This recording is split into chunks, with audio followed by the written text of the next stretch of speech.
हे सोडून दिले होते, म्हणजे सोडून दिलं होतं की बाबा मला बाळच होणार नाही.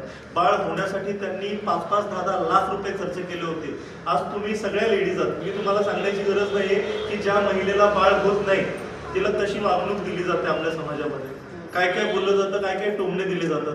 आज माझ्या या सगळ्या ज्या बहिणी आहेत, या काम करणाऱ्या ज्या जणी आहेत, या सगळ्यांनी लोकांच्या घरी जाऊन जाऊन आमचे पॅड विकलेत. त्यापैकी त्या 3-3.5 हजार महिलांच्या घरात ते पॅड गेलं.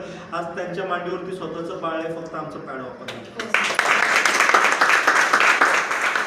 आणि खरोखर आमच्यासाठी खूप अभिमानाची गोष्ट. आणि म्हणून मला असं वाटतंय की तुम्ही स्वतःसाठी तर हे पॅड वापरायला याच, पण तुम्हाला असं वाटत असेल अरे बापरे 225 तर मी का विकत घेऊ, माझ्याकडे एवढे पैसे नाहीत. तर तुमच्याकडे पैसे नाहीत ना, मग पैसे कमवायचे असतील तरी तुम्ही काय करा, आमचं पॅड पॅड वापरलं की चांगलं वाटलं की आपण काय करणार,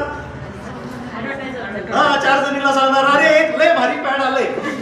3,500 बायांना काय झालं, 20,000 महिलांची मासिक पाळीतला प्रॉब्लेम सॉल्व्ह झाला. आज दर महिन्याला भारतातल्या 20 लाख महिला आमचं पॅड वापरतात.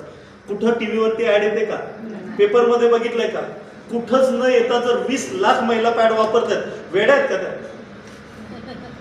कारण त्यांना काय झालं याचा रिझल्ट. मग ज्यांना रिझल्ट घ्यायचा आहे त्यांनी काय करा, आमचा पॅड पण वापरा. आणि ज्यांना असं वाटतं की मला समाजासाठी